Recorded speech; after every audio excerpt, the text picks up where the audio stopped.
दुरुस्त करते हैं। देश के ज्यादातर लोग अब इन बातों को भूल चुके होंगे कि अरविंद केजरीवाल भ्रष्टाचार को लेकर क्या कहते थे और आम आदमी पार्टी असल में भ्रष्टाचार को मिटाने के नाम पर ही बनी थी और उसी भ्रष्टाचार ने आम आदमी पार्टी को राष्ट्रीय पार्टी बनाया। यानी भ्रष्टाचार के मुद्दे ने नहीं बल्कि भ्रष्टाचार करके अरविंद केजरीवाल ने अपनी पार्टी को राष्ट्रीय पार्टी बना दिया। अरविंद केजरीवाल पर यह भी आरोप है कि उन्होंने आंध्र प्रदेश के एक सांसद जिनका नाम है MS रेड्डी, उनसे भी मुलाकात की थी और उन्हें दिल्ली में लिकर के बिजनेस में आने के लिए आमंत्रित किया था कि आप भी दिल्ली में शराब के धंधे में आइए और यहां बहुत पैसा है, आप भी पैसा कमाइए, हम भी पैसा कमाते हैं। हालांकि आम आदमी पार्टी का कहना है कि केंद्र सरकार CBI का दुरुपयोग करके अरविंद केजरीवाल को जेल में डालना चाहती है। तो अब बड़ी बात यह है कि जब से CBI के यह समन पहुंचा तब से आम आदमी पार्टी अब और भी ज्यादा आक्रामक हो गई है। देखिए, यह बात तो आम आदमी पार्टी में और अरविंद केजरीवाल को पहले से पता थी कि एक ना एक दिन CBI और ED उन्हें बुलाएंगी जरूर, क्योंकि जब जांच होगी तो जांच में सारी बातें समझ में आ जाएंगी और जांच में यह बात साबित हो जाएगी कि अरविंद केजरीवाल की मर्जी के बिना इतना बड़ा स्कैम हो नहीं सकता, तो उन्हें तो बुलाना ही है।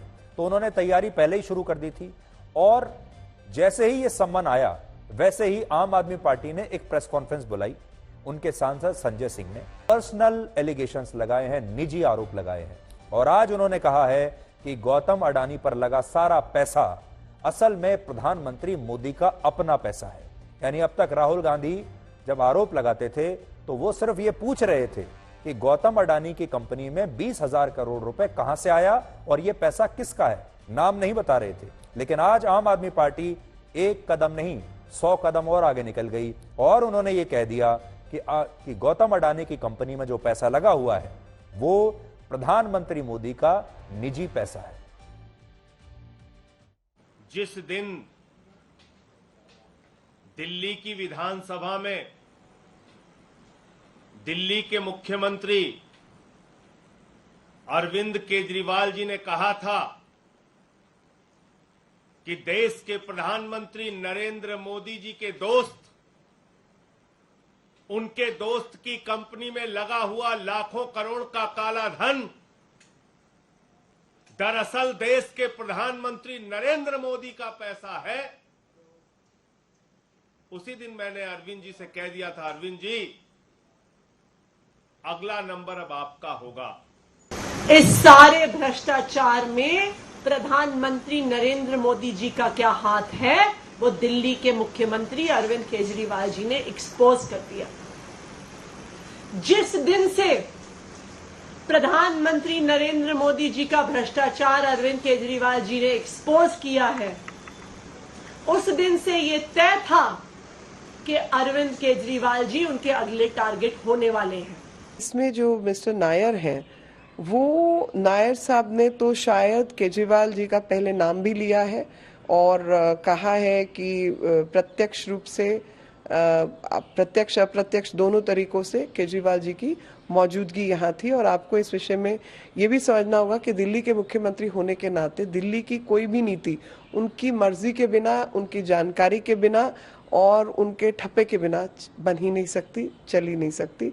तो कहीं ना कहीं केजरीवाल जी का सहयोग इन सब चीजों में रहा है, एक्टिव कोऑपरेशन रही है।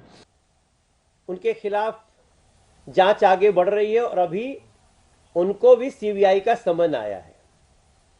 हमारे लिए आश्चर्य की बात नहीं है, क्योंकि अरविंद केजरीवाल जिस प्रकार से पीछे उनके चेहरे पे बेचैनी दिख रही है, छटपटाहट दिख रही है और वही परिलक्षित होती है उनके उन चेलों में जो PC करने आते हैं।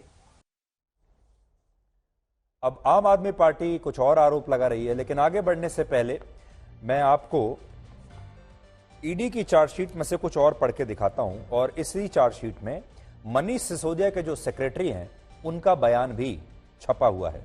और मनीष सिसोदिया के सेक्रेटरी जिनका नाम है C अरविंद, उन्होंने 7/12/2022 को एक बयान दिया था, अपना स्टेटमेंट रिकॉर्ड किया था और यह अदालत के पास है स्टेटमेंट, जिसमें वो लिखते हैं, When Shri C Arvind was called by Manish Sisodia to the residence of Arvind Kejriwal, Chief Minister, where Satyendra Jain was also present, the conspiracy of the group of ministers to give wholesale business to private entities and fix 12% margin to get 6% kickback out of the same is clear from the statement of C. Arvind.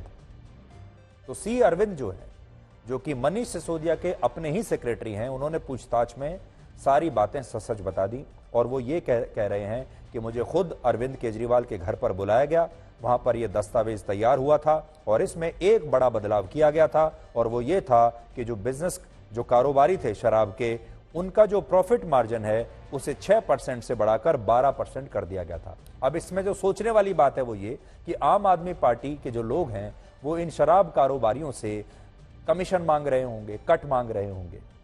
अब ये शराब के कारोबारी पैसा कहां से लाएंगे? जब इन्हें प्रॉफिट बढ़ेगा तभी तो ये पैसा आगे रिश्वत के रूप में दे पाएंगे। तो पूरा जो नया आइडिया लगाया गया वो ये कि अभी तक इनको 6% मार्जिन मिलता था, इनका मार्जिन 6% से बढ़ाकर 12% कर देते हैं और इन्हें पहले के जैसे पहले 6% मिलता था वैसे ही 6% मिलता रहेगा और बाकी का 6% हम बाद में अलग से ले लेंगे रिश्वत के तौर पर। तो ये पूरा बिजनेस जो आइडिया है, ये पूरा बिजनेस मॉडल ये बनाया गया था और ये मनीष सिसोदिया के सेक्रेटरी ने ही खुद सबके सामने स्वीकार कर लिया। हर कोई एक ही सवाल पूछ रहा है और वो ये कि क्या मनीष सिसोदिया के बाद केजरीवाल भी शराब घोटाले में गिरफ्तार हो सकते हैं? क्या सिसोदिया के बाद वो भी जेल जा सकते हैं?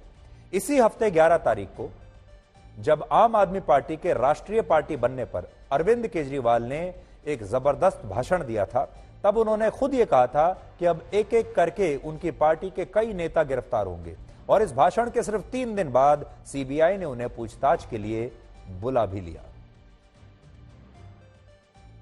वो सारी राष्ट्र विरोधी ताकतें हमारे को रोकना चाहती हैं, देश की तरक्की रोकना चाहती हैं, वो अब आपको सबको जेल में डालेंगे।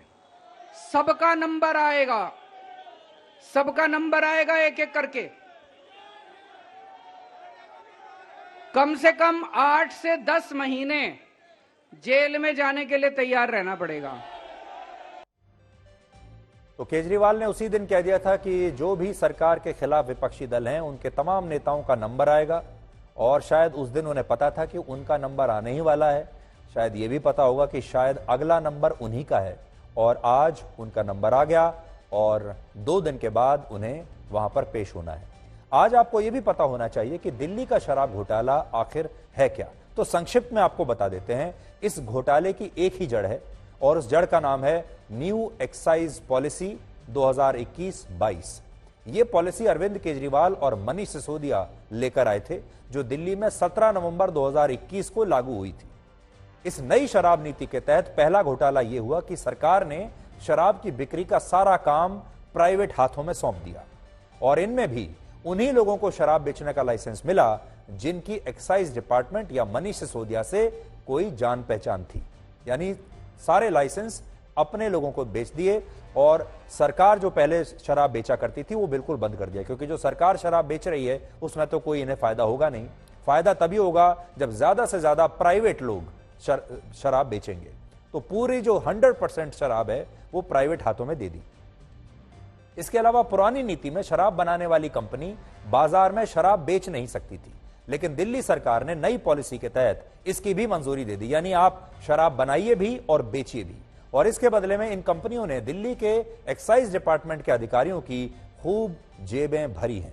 यह भी आरोप है कि केजरीवाल और मनीष सिसोदिया शराब व्यापारियों पर इतने मेहरबान थे कि उन्होंने लाइसेंस फी में उन्हें स्पेशल डिस्काउंट दिए, जो कि मुमकिन नहीं थे इतने बड़े डिस्काउंट, और कुल 144 करोड़ रुपए की लाइसेंस फी भी माफ की गई। मशहूर कवि और लेखक हरिवंश राय बच्चन की एक बड़ी लोकप्रिय कविता है जिसका नाम है मधुशाला, और इसमें वो एक जगह लिखते हैं, मेल कराती मधुशाला। लेकिन ये पंक्ति अगर आज के घटनाक्रम के हिसाब से लिखी जाएगी तो ये लाइन होगी, जेल कराती मधुशाला। जब उन्होंने ये कविता लिखी थी तो वो उनका जो भाव था वो ये था कि जो मधुशाला है वो सबका मेल कराती है, चाहे किसी भी धर्म का व्यक्ति हो, गरीब हो, अमीर हो, सब लोग। मंदिर और मस्जिद से ज्यादा मेल मधुशाला कराती है, क्योंकि जो मधुशाला की दोस्ती होती है वो सबसे पक्की होती है। ये इस भाव के साथ हरिवंश राय बच्चन ने मधुशाला जो लिखी थी। उसके बाद मधुशाला का मतलब यहां पर यह हुआ जब शराब घोटाला हुआ कि मधुशाला का मतलब यह है कि इसके जरिए ज्यादा से ज्यादा पैसा आएगा, यानी पैसा पहुंचाती मधुशाला, यानी पैसे से जोड़ती मधुशाला, क्योंकि मधुशाला में पैसा ही पैसा है। और फिर अब अगर आप आज के हिसाब से देखेंगे तो कहा जाएगा कि जेल कराती मधुशाला, क्योंकि यह मधुशाला मनीष सिसोदिया को जेल में पहुंचा चुकी है और अरविंद केजरीवाल पर भी अब जेल जाने का खतरा मंडरा रहा है।